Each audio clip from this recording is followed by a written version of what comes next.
ನಮಸ್ತೆ ಸ್ನೇಹಿತರೆ, ನಾನು ನಿಮ್ಮ ಕಾರ್ತಿಕ್ ಚಿತ್ರದುರ್ಗ.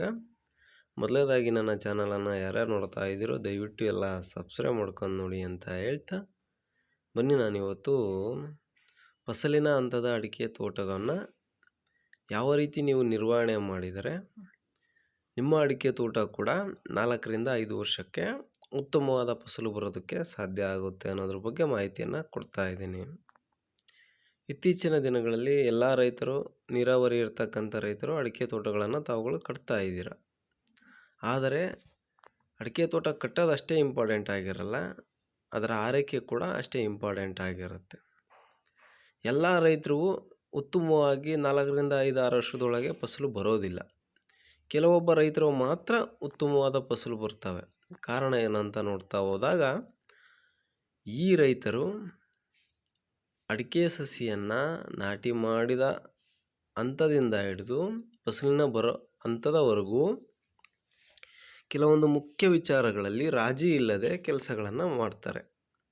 7-8 ವರ್ಷ ಆದರೂ ಉತ್ತಮವಾದ ಫಸಲು ಬರೋದಿಲ್ಲ, ನಾವು ಅಡಿಕೆ ತೋಟ ಕಟ್ಟಿದ್ದೀವಿ ಅನ್ನೋ ರೈತರಿಗೆ ಅವರು ಜವಾಬ್ದಾರಿಯುತವಾಗಿ ಕೆಲವೊಂದು ಕೆಲಸಗಳನ್ನು ಮಾಡೋದಿಲ್ಲ. ಆ ಜವಾಬ್ದಾರಿಯುತವಾದ ಕೆಲಸಗಳು ಯಾವುವು ಅಂತ ನೋಡೋದಾದರೆ, ನಾವು ಅಡಿಕೆ ಸಸಿಯನ್ನು ನಾಟಿ ಮಾಡಿದಾಗ ಪ್ರಥಮವಾಗಿ ಯಾವುದೇ ರೀತಿಯ ಕಳೆ ಜಾತಿಯ ಹುಲ್ಲು ಗಿಡಗಳನ್ನು ನಮ್ಮ ತೋಟಗಳಲ್ಲಿ ನಾವು ಬಿಡಬಾರ್ದು. ಯಾಕಂದರೆ ಆ ಅಡಿಕೆ ಗಿಡ ಬೆಳೆಯೋದಕ್ಕೆ ಪೂರಕವಾದ ವಾತಾವರಣವನ್ನು ನಾವು ಕಲ್ಪಿಸಬೇಕಾಗುತ್ತೆ. ಅದು ಉತ್ತಮವಾಗಿ ಗಾಳಿ, ಬೆಳಕು, ನೀರು, ಫಲವತ್ತತೆ ಎಲ್ಲನೂ ತಗೊಂಡು ವರ್ಷದಿಂದ ವರ್ಷಕ್ಕೆ ಉತ್ತಮ ರೀತಿಯಲ್ಲಿ ಬೆಳವಣಿಗೆ ಆಗಬೇಕು ಅಂದರೆ ಅದಕ್ಕೆ ಅದೇ ರೀತಿಯ ವಾತಾವರಣವನ್ನು ನಾವು ಕಲ್ಪನೆಯನ್ನು ಮಾಡಬೇಕು. ಹಾಗಾಗಿ ನಾವು ಪ್ರಥಮ ಹಂತದಲ್ಲಿ ಕಳೆ ಜಾತಿಯ ಹುಲ್ಲುಗಳನ್ನು ನಮ್ಮ ತೋಟದಲ್ಲಿ ನಾವು ಬಿಡಬಾರ್ದು. ಅಚ್ಚುಕಟ್ಟಾಗಿ ಕಳೆ ತೆಗ್ಸೋದಾಗಿರ್ಬೋದು, ಕಲ್ಟಿವೇಷನ್ ಮಾಡಿಸ್ಕೊಳೋದಾಗಿರ್ಬೋದು.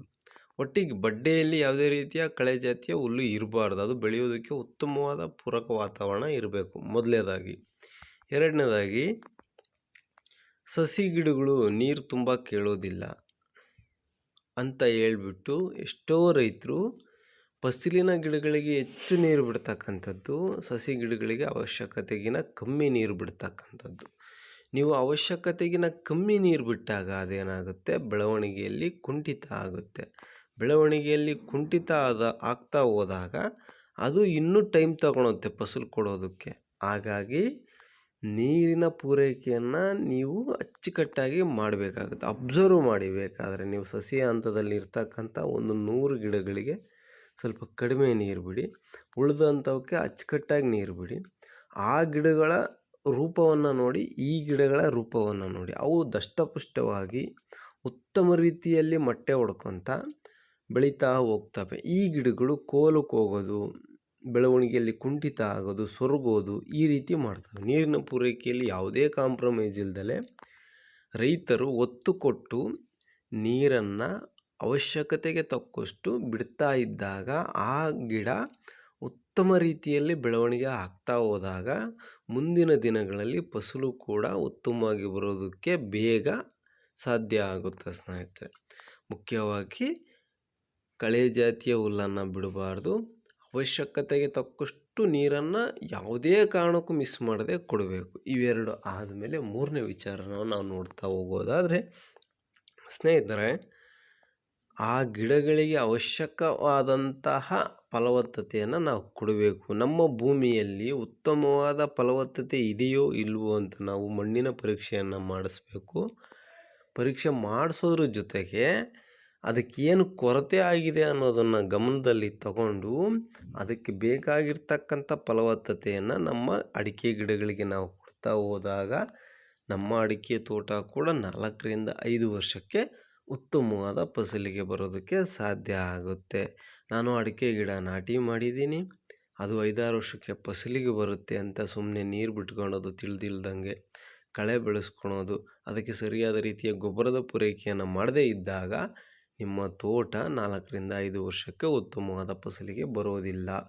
ನೀವು ನೀರಿನ ಅವಶ್ಯಕತೆ ಆಗಿರ್ಬೋದು, ಕಳೆಯನ್ನು ತೆಗೆಸ್ತಕ್ಕಂಥದ್ದಾಗಿರ್ಬೋದು, ಅವಶ್ಯಕತೆಯ ಫಲವತ್ತತೆಯನ್ನು ಮಾಡ್ತಕ್ಕಂಥದ್ದಾಗಿರ್ಬೋದು, ಈ ಎಲ್ಲ ವಿಚಾರಗಳಲ್ಲಿ ಅಚ್ಚುಕಟ್ಟಾಗಿ ನೀವು ಮೇಂಟೈನ್ ಮಾಡಿದರೆ ಅಡಿಕೆ ತೋಟ ಪ್ರಾರಂಭದ 4 ರಿಂದ 6 ವರ್ಷದ ಒಳಗೆ ಉತ್ತಮವಾದ ಫಸಲು ಬರೋದಕ್ಕೆ ಸಾಧ್ಯ ಆಗುತ್ತೆ ಸ್ನೇಹಿತರೆ.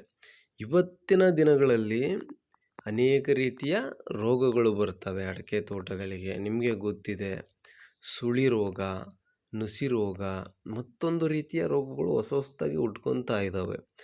ಇಂಥ ಸಮಯದಲ್ಲಿ ನಾವು ಏನು ಮಾಡಬೇಕು ಅಂದರೆ, ವರ್ಷಕ್ಕೆ 1 ರಿಂದ 2 ಬಾರಿ ಔಷಧಿಯನ್ನು ಹೊಡಿಬೇಕಾಗುತ್ತೆ. ನಾವು ಉತ್ತಮವಾದ ಫರ್ಟಿಲೈಸರ್ಸ್ ಕಡೆ ವಿಚಾರಿಸ್ಬಿಟ್ಟು ನಮ್ಮ ತೋಟದಲ್ಲಿ ಇರತಕ್ಕಂಥ ರೋಗದ ಬಗ್ಗೆ ಅವರಿಗೆ ತೋರಿಸ್ಬಿಟ್ಟು ಅದಕ್ಕೆ ತಕ್ಕಂಥ ಔಷಧಿಯನ್ನು ತಂದು ನಾವು ಸಿಂಪಡಿಸಬೇಕಾಗುತ್ತೆ. ಎಲ್ಲ ರೀತಿಯ ವ್ಯವಸ್ಥಿತವಾದ ನಾವು ಆರೈಕೆಯನ್ನು ಮಾಡಿದಾಗ ಖಂಡಿತವಾಗಿಯೂ 4 ರಿಂದ 6 ವರ್ಷದ ಒಳಗೆ ನಾವು ಉತ್ತಮವಾದ ಅಡಿಕೆ ಫಸಲನ್ನು ತೆಗಿಬೋದು ಸ್ನೇಹಿತರೆ. ಇದರ ಜೊತೆಗೆ ವರ್ಷದಿಂದ ವರ್ಷಕ್ಕೆ ಹೋಗಿರ್ತಕ್ಕಂಥ ಜಾಗದಲ್ಲಿ ನಾವು ಓಗುಣಿ ಗಿಡಗಳನ್ನು ಹಾಕ್ಕೋಬೇಕು. ಯಾಕೆ ಅಂದರೆ ಫಸಲಿನಲ್ಲಿ ಯಾವುದೇ ಕಾರಣಕ್ಕೂ ಕುಂಠಿತ ಆಗೋದಿಲ್ಲ. ವರ್ಷದಿಂದ ವರ್ಷಕ್ಕೆ ಒಂದು 20 ರಿಂದ 30 ಗಿಡ 1000 ಗಿಡದಲ್ಲಿ ಹೋಗ್ತಾನೆ ಇರ್ತವೆ. ಯಾವುದೋ ರೋಗ ಆಗಿರ್ಬೋದು, ಏನೋ ಸಮಸ್ಯೆ ಆಗಿರ್ಬೋದು, ಬೇಸೆ ಹೊಡಿಬೇಕಾದ್ರೆ ಗಿಡ ತಗಲಿ ಮುರಿದೋಗಿರ್ಬೋದು, ಅನೇಕ ರೀತಿಯ ಕಾರಣಗಳಿಂದ ಆ ಗಿಡಗಳು ಹೋಗಿರ್ತವೆ. ಅಂಥ ಗಿಡಗಳಿಗೆ ನಾವು ಉತ್ತಮ ರೀತಿಯಲ್ಲಿ ಉತ್ತಮ ಗುಣಮಟ್ಟದ ಸಸಿಗಳನ್ನು ತಂದು ನೀಟಾಗಿ ನಾಟಿ ಮಾಡಿದರೆ ಅವು ಕೂಡ 1 ರಿಂದ 2 ವರ್ಷ ಲೇಟ್ ಆದರೂ ಪರವಾಗಿಲ್ಲ, ಜೊತೆಗೆ ಫಸಲು ಬರೋದಕ್ಕೆ ಪ್ರಾರಂಭ ಆಗುತ್ತೆ. ಆಗ ನಮಗೆ ಫಲವತ್ತತೆಯಲ್ಲಿ ಫಸಲಿನಲ್ಲಿ ಕುಂಠಿತ ಆಗುವುದಿಲ್ಲ. ಸ್ನೇಹಿತರೆ, ನಾವು ಅಡಿಕೆ ತೋಟ ಕಟ್ತೀವಿ ಅನ್ನೋದು ಎಷ್ಟು ಇಂಪಾರ್ಟೆಂಟು, ಅದರ ಕಡೆ ಆರೈಕೆ ಮಾಡ್ತಕ್ಕಂಥದ್ದು ಕೂಡ ಅಷ್ಟೇ ಇಂಪಾರ್ಟೆಂಟು. ಇವತ್ತಿನ ದಿನಗಳಲ್ಲಿ ಬರೀ ನೀರು ಬಿಟ್ಟಿಟ್ಟಿಗೆ ತೋಟ ಬರೋದಿಲ್ಲ.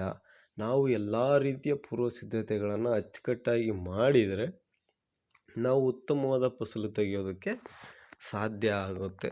ಅಡಿಕೆ ರೈತರಲ್ಲಿ ನಾನು ಕೊನೆಯದಾಗಿ ವಿನಂತಿ ಮಾಡೋದೇನೆಂದರೆ, ನೀವು ನಿಮ್ಮ ಕೊಳವೆ ಬಾವಿಗಳಿಗೆ ತಕ್ಕಷ್ಟು ನಿಮ್ಮ ಜಮೀನಿನಲ್ಲಿ ನಿಮ್ಮ ಏರಿಯಾದಲ್ಲಿ ನೀರಿನ ಪ್ರಮಾಣ ಎಷ್ಟಿದೆಯೋ ಅಷ್ಟು ಅಡಿಕೆ ತೋಟಗಳನ್ನು ಕಟ್ಟಿ ಅವನ್ನು ಅಚ್ಚುಕಟ್ಟಾಗಿ ಮೇಂಟೈನ್ ಮಾಡಿದರೆ ನೀವು ಇನ್ನೂ ಹೆಚ್ಚು ಅಡಿಕೆ ತೋಟ ಕಟ್ಟಿ ಫಸಲು ಕುಂಠಿತ ಮಾಡ್ಕೊಳೋದಕ್ಕಿಂತ ಇದು ಸೂಕ್ತವಾದ ವಿಧಾನ ಅನ್ನೋದು ನಾನು ನಿಮಗೆ ತಿಳಿಸ್ತಾ ಇದ್ದೀನಿ. ಇವತ್ತು ಬರ ಭೂಮಿಗಳಲ್ಲೂ ಸಮೇತ ಅಡಿಕೆ ತೋಟವನ್ನು ಕಟ್ತಾ ಇದ್ದಾರೆ.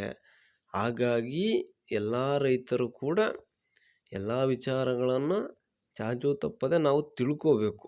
ಯಾವ ರೀತಿ ಅಡಿಕೆ ತೋಟವನ್ನು ನಾವು ಮೇಂಟೈನ್ ಮಾಡಬೇಕು, ಅದಕ್ಕೆ ಯಾವ ರೀತಿ ಗೊಬ್ಬರದ ಪೂರೈಕೆಯನ್ನು ಮಾಡಬೇಕು, ಅದಕ್ಕೆ ಯಾವ ರೀತಿ ಔಷಧಿಯ ಪೂರೈಕೆಯನ್ನು ಮಾಡಬೇಕು, ಅದಕ್ಕೆ ಯಾವ ರೀತಿ ಕಲ್ಟಿವೇಷನನ್ನು ಮಾಡಿಸ್ಬೇಕು, ಅದಕ್ಕೆ ಯಾವ ರೀತಿ ನೀರಿನ ಪೂರೈಕೆಯನ್ನು ಮಾಡಬೇಕು. ಈ ಎಲ್ಲ ವಿಚಾರಗಳಲ್ಲಿ ರಾಜಿ ಇಲ್ಲದೆ ಅಚ್ಚುಕಟ್ಟಾಗಿ ಜವಾಬ್ದಾರಿಯಾಗಿ ನೀವು ತೋಟಗಳನ್ನು ನಿರ್ವಹಣೆ ಮಾಡಿದರೆ ನಿಮ್ಮ ತೋಟ ಕೂಡ 4 ರಿಂದ 5 ವರ್ಷಕ್ಕೆ ಉತ್ತಮವಾದ ಫಸಲು ಬರುತ್ತೆ ಸ್ನೇಹಿತರೆ.